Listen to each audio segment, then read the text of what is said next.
Patient जब hospital आते हैं और उनसे ऐसे सवाल किए जाते हैं तो उनको कैसे लगता होगा? हाँ जी। काफ़ी सारे डिसीजेज ऐसे होते हैं जैसे कि रिपीटेड यूरिनरी ट्रैक्ट इन्फेक्शंस है, प्रोस्टेट है, male infertility, female infertility, urine की धार का अटकना, स्ट्रिक्चर्स।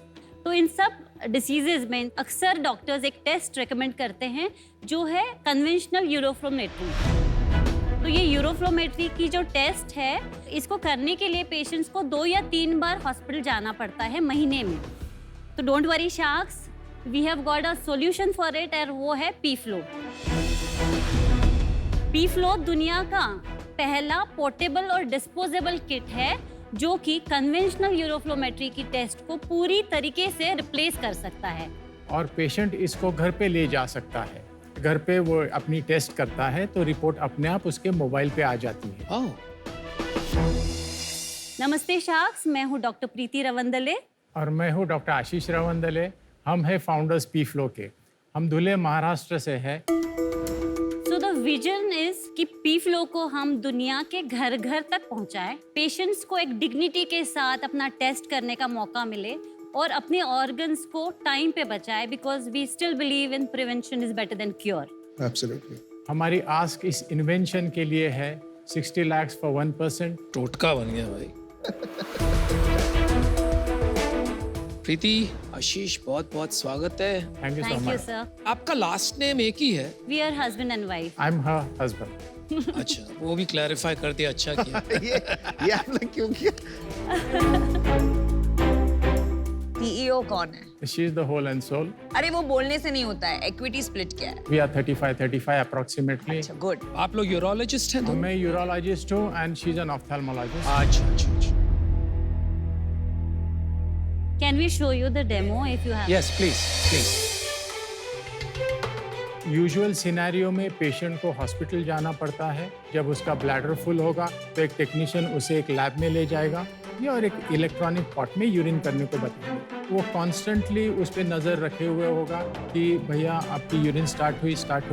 अगर स्टार्ट होती है तो फिर वो क्लिक करेगा, कंप्यूटर विल स्टार्ट रिकॉर्ड।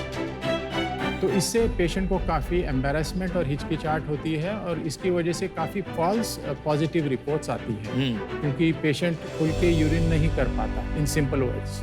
इसके लिए हमने ये पी-फ्लो बनाया। समझिए एक राजेश जी करके पेशेंट है, तो वो हमारे ऑनलाइन शॉप से या अमेज़ॉन से ये किट खरीदता है। किट उसके घर पे पहुंच जाता है। किट एक बॉक्स में आता है, कुछ एक्स्ट्रा फनल्स दिए हुए हैं अगर उसको टेस्ट रिपीट करनी पड़ी तो। जब उनका ब्लैडर फुल हो जाएगा तो इसको एक लेवल्ड सरफेस पे नीचे की तरफ रखेंगे और ऐसे फनल को पकड़ के उसमें पी करेंगे। वो सारा पी नीचे के जो ग्रेडेड कॉलम्स है उसमें आ जाएंगे। तो फिर वो QR कोड जो पैम्पलेट में दिया हुआ है वो स्कैन करेंगे। स्कैन करने के बाद एक फॉर्म ओपन होगा। फॉर्म में अपना name, age, sex, phone number, address ये सब एंटर करेंगे एंड नीचे एक फ़ोटो क्लिक करके अपलोड करने की एक स्पेस है। तो बेसिकली ये फ़ोटो अपलोड होके हेडक्वार्टर्स चला जाएगा। फोटो किस चीज का? ये पी-फ्लो का सामने से एक फ़ोटो Okay. चाहिए। फोटो को वो एनालाइज करता है डॉक्टर और फिर वो एक रिपोर्ट बनाते हैं। यस। क्या आपने एक्यूरेसी लेवल पाया है अभी? तो हमने ये सेम पेशेंट लेके, सेम वॉइड लेके इस पे भी टेस्ट किया है और इलेक्ट्रॉनिक पे भी टेस्ट किया है and it is showing more than 95% of accuracy. तो ये कम नहीं है? इतना ही होता है, 95 is okay. 95% is a good accuracy. हाँ, it is a good. आप कितना प्राइस एडवांटेज दे रहे हैं पेशेंट को? एवरेज कॉस्ट अगर यूरोफ्लोमेट्री में इंडिया में देखें तो average cost is around 1000 rupees to 1100 rupees for a single test तो टेक्नीशियन के सामने करना। और ये इसका प्राइस क्या है? हमने अराउंड 1000 रुपीज रखा है but we are giving. Same price but 3 बार यूज कर सकते हैं। यस तो 300 पकड़ो, आप 350 रुपीज पकड़ो। यस। और बनता कितने में आपके? 130 रुपीज और सारा प्रोडक्शन बॉक्सिंग सब मिला के अराउंड 200 रुपीज। 80% gross margin. कितने लोगों ने यूज किया है ये? हमने प्रोडक्शन पोस्ट कोविड ही स्टार्ट किया और फर्स्ट बैच हमारी जनवरी 2022 में आई। सितंबर तक हमने 650 पीसेस सेल किए। स्प्लिट क्या रहेगा, मतलब B2B बिजनेस है या B2C, ये समझने की कोशिश कर रहा हूं। अभी तो हम सिर्फ अपने हॉस्पिटल्स में और अपने नेटवर्क में दे रहे हैं। अच्छा, अभी अपना बेचना चालू नहीं किया अपन? बिकॉज हमने अभी इस पे बिल्कुल काम नहीं किया है। आपको क्या लगता है 3 साल में कितनी बड़ी कंपनी, कितना बड़ा रेवेन्यू आप कर सकते हो इस कंपनी में आपके व्यू में? मैं सिंपल सा कैलकुलेशन आपको वो बता दूं सर कि there are 10,000 urologist in the country today. सिर्फ 500 प्रिस्क्रिप्शन चाहिए हमें यूरोलॉजिस्ट से, और इसकी प्रॉफिट मार्जिन है around 400 to 500। God. That would be the per day calculations. तो बता दीजिए अप्रोक्सीमेटली कितनी बड़ी हो सके around 2.5 lakhs per day revenue? is the only the profit only. Revenue 5 lakhs। Yeah. और अगर आपने इसका एक होम यूजेज नीड पैदा कर दी तो वो एक नई कैटेगरी बन सकती है जो आज की तारीख में नहीं है। जैसे लोग थर्मोमीटर यूज करते हैं वैसे ये भी शायद यूज कर सकें। Yes. Correct.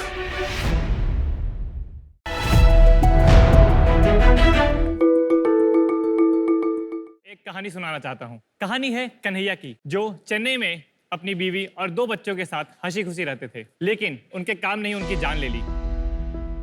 जो सेप्टिक टैंक्स और सीवर लाइन जैसे जहरीले इन्वायरमेंट में जाकर उसकी मैनुअली क्लीनिंग करते थे, वो क्लीन करते हुए पॉइजनस गैस इनहेलर से उनकी डेथ हो गई।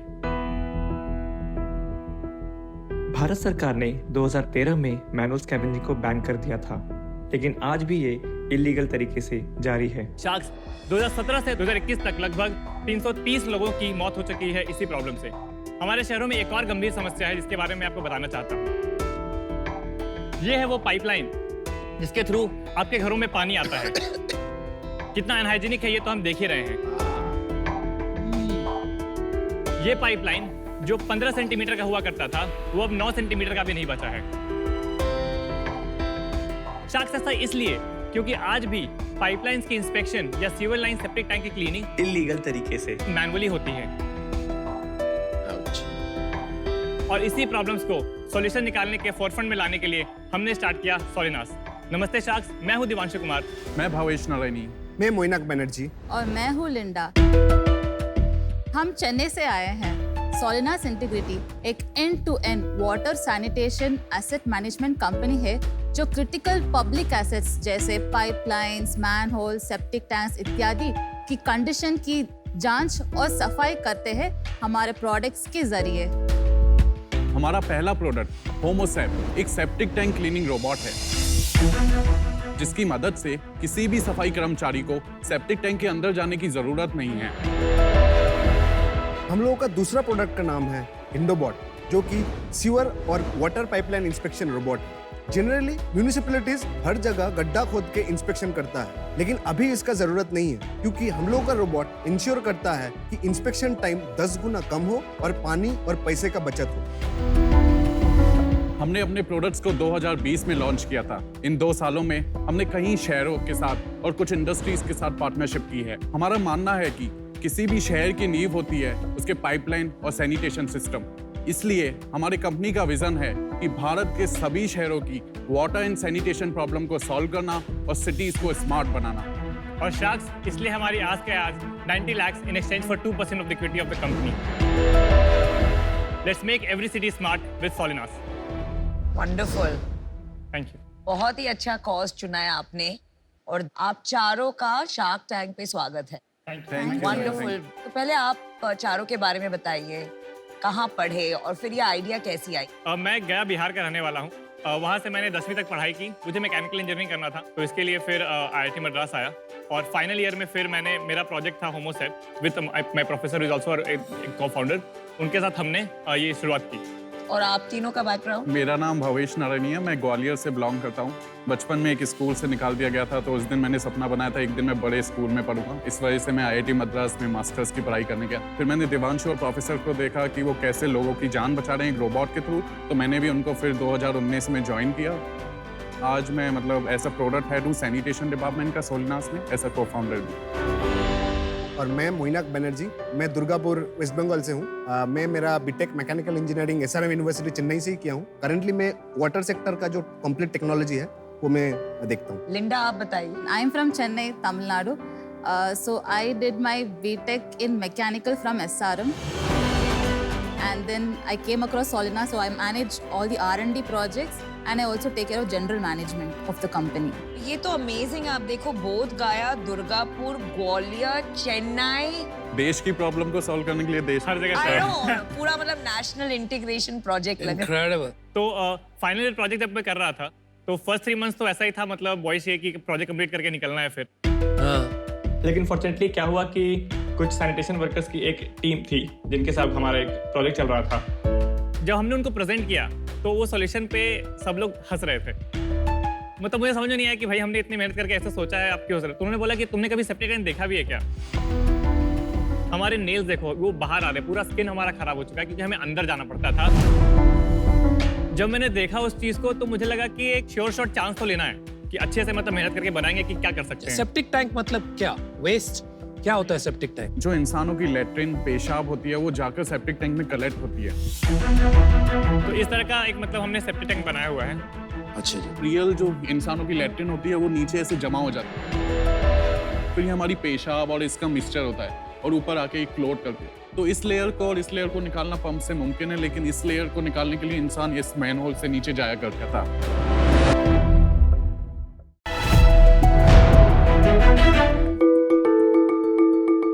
एक औरत महीने के 5 दिन और लगभग उसके पूरे जिंदगी के 5 से 6 साल पीरियड्स या माहवारी से गुजारती है और उसके पूरे लाइफ टाइम में 7,500 से ज्यादा सैनिटरी नैपकिन कंज्यूम करती है।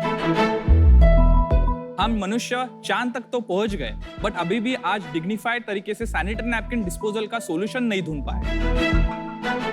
हमारे रैक पिकर्स ये कचरे को हाथ से उठाते हैं। गांव में तो शर्मिंदे के वजह से ये कचरे को जलाया जाता है, नहीं तो दफनाया जाता है। ये बहुत बड़ा एक एनवायरमेंटल डिजास्टर है। भारत में एक 1200 करोड़ सैनिटरी नैपकिन हर साल जनरेट होते हैं और दुर्भाग्य से 98% सैनिटरी नैपकिन से लैंडफिल्स एंड वाटर बॉडीज में चले जाते हैं। My God. एक सैनिटरी नैपकिन को डिस्पोज होने के लिए 500 से 800 साल लगते हैं।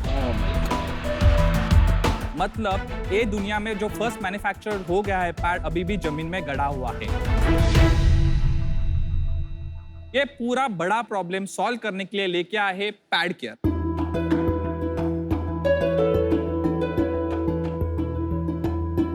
नमस्कार shark, my name is Ajinkya Dhariya. I am founder and CEO at Pad Care Labs और मैं पुणे से हूँ। हम पैड केयर में एक मेंस्ट्रुअल हाइजीन मैनेजमेंट इकोसिस्टम लेके आए हैं। उससे महिलाओं को एक डिग्निफाइड तरीके से पैड डिस्पोजल की सर्विस प्रोवाइड करते हैं और हमारे रैक पिकर्स को ये हजार्डस वेस्ट से प्रिवेंट करते हैं। हमारे पैड केयर इकोसिस्टम में 3 प्रोडक्ट हैं। एक डिसेंट्रलाइज पैड केयर भी, वो महिलाओं का health, hygiene and privacy resolve करके उनको एट सोर्स डिस्पोजल देता है और इसमें एक हजार्डस वेस्ट 30 दिन तक स्टोर हो सकता है। ये हमारे रिवर्स लॉजिस्टिक्स से हमने जो पैड केयर एक्स बनाई है वो दुनिया के सबसे पहली 5D टेक्नोलॉजी आधारित हमारा patented sanitary napkin disposal and recycling system है। उससे हम very high quality of wood pulp and plastic reclaim करते हैं और वुड पल्प मार्केट में बेचा जाता है इन पेपर एंड पैकेजिंग इंडस्ट्री में। प्लास्टिक को ग्रैन्यूल्स में कन्वर्ट कर सकते हैं, उसको फिर से पैड केयर बिन भी बनाया जा सकता है। पैड केयर वेंट एक डिसेंट्रलाइज पीरियड इमरजेंसी मशीन है। वो महिलाएं वॉशरूम में पैड्स निकाल सकते हैं और ये पूरा प्रोडक्ट और इकोसिस्टम शहरों में आईटी कॉर्पोरेट्स, एजुकेशनल इंस्टीट्यूट्स और बड़े बड़े एयरपोर्ट्स में लगाया हुआ है और इसके इस्तेमाल हम हाउसिंग सोसाइटीज में भी कर सकते हैं। आज भारत में 6 शहरों में 150 से ज्यादा ऑर्गेनाइजेशन और 1 लाख महिलाएं इस सेवा का उपभोग ले रही है और प्रति महीना 15 मीट्रिक टन कार्बन एमिशन हम कंजर्व कर पा रहे हैं। ये पूरे टेक्नोलॉजी को और सर्विस को दुनिया में से US, Canada, Singapore, African countries से एक्सप्रेशन ऑफ इंटरेस्ट आ गया है और इस एक ग्लोबल लेवल अपॉर्चुनिटी है और ये पूरे ग्लोब को लेके जाने के लिए हम आपसे मदद चाह रहे हैं और हमको आपका ऑफर है 50 लाख फॉर 2% इक्विटी। लास्ट शर्म छोड़ो घर पे और पैड डिस्पोज करो बेफिक्र होके। अजिंक्य, कंग्रेचुलेशंस, काफी नोबल कॉज है। आप बहुत यंग दिखते हैं, आपकी क्या एज है और आप इस कैटेगरी के बारे में पैशन कहाँ से जागा? मेरी एज उम्र अभी 26 साल है। मैं जो फैमिली बैकग्राउंड से आ रहा हूँ हमेशा एक सोशल और बिजनेस बैकग्राउंड से रही है। तो मैं जब बचपन के जब 5 साल का था तभी मैं क्लियर था मुझे आगे जाके बिजनेस करना है और एक सोशल इम्पैक्ट भी करना है। कहाँ ग्रो अप हुए आप? एक रायगढ़ डिस्ट्रिक्ट में एक मसा एक छोटा विलेज है, उधर से मेरी स्कूलिंग हो चुकी है। आपने कहीं काम किया हुआ है? मेरे कॉलेज ग्रेजुएट होने के बाद 11 महीने मैं इसरो के प्रोजेक्ट के लिए काम कर रहा था एक ग्राइंड मास्टर कंपनी से एज R&D इंजीनियर। जुलाई 2018 में पुणे के नजदीक एक लैंडफिल को इमर्शन करने के लिए मैं गया। तब इंसिडेंट देखा, जो हमारे रैक पिकर्स थे वो अपने हाथ से ये सैनिटरी नैपकिन्स और डायपर सेग्रीगेट कर रहे थे। जब भी मैं सीन देखा जो पुणे के लैंडफिल में, पहले मैं कॉल उठाया और मम्मी को कॉल किया और आप कैसे सैनिटरी नैपकिन डिस्पोज करते हो? अच्छा। वो बोले मैं रैप करते हो डस्टबिन में डाल देते हो। तभी मुझे पता चला महिलाओं का हेल्थ हाइजीन मेंटेन करके हुए, उनकी प्राइवेसी मेंटेन करते हुए एक डिस्पोजल सॉल्यूशन चाहिए। और बैक एंड में एक इंसिनरेशन करके एक टेक्नोलॉजी है, इसमें जलाया जाता है 800 डिग्री के ऊपर और उसके डीमेरिट है एक smoke, smell, recurring cost and setup. और सर किधर भी ऐसी सिस्टम स्केलेबल सिस्टम नहीं है। तो ये पूरा स्टडी करने के बाद मैंने सोचा कि नहीं, यही मेरा पैशन है और यही मेरा विजन रहेगा। मुझे पूरी दुनिया को एक फीमेल्स को एक डिग्निफाइड तरीके से डिस्पोजल सर्विस प्रोवाइड करनी है और उससे बिजनेस भी करना है और एक रिसाइकलिंग सर्कुलर लूप लेके आना है। वाओ, सच में यार तारीफ करनी पड़ेगी कि ये काम आसानी से कोई अंदर नहीं जा सकता है, क्योंकि it just feels like really hard और समझना भी इतना मुश्किल होता है। ये बात थोड़ा इसलिए समझना चाहता हूँ क्योंकि इट्स अनयूजुअल, स्पेशली हमारी सभ्यता में। हाँ, तो मैं समझना चाहता हूँ कि आपने क्या सोच के किया और क्या आपकी मॉम ने आपको हमेशा इतना कंफर्ट दिया कि आप कुछ भी पूछ सकते हैं? मेरे घर में हमेशा ओपननेस रह चुका है और हमेशा सोशल इम्पैक्ट के वजह से वो मुझे पुश करते आए हुए, तो मुझे कभी हिचकिचाहट नहीं हुई कि यार घर पे पूछ के मैं बताऊं उनको कि मैं पैड डिस्पोजल जैसी मशीन बनाना चाह रहा हूँ। वो एक ओपननेस अब तो तक रहा आपकी चुका मॉम है। आपकी रोल मॉडल है बेसिकली? हाँ, मेरी मॉम एक मेरी इंस्पिरेशन है और एक रोल मॉडल है।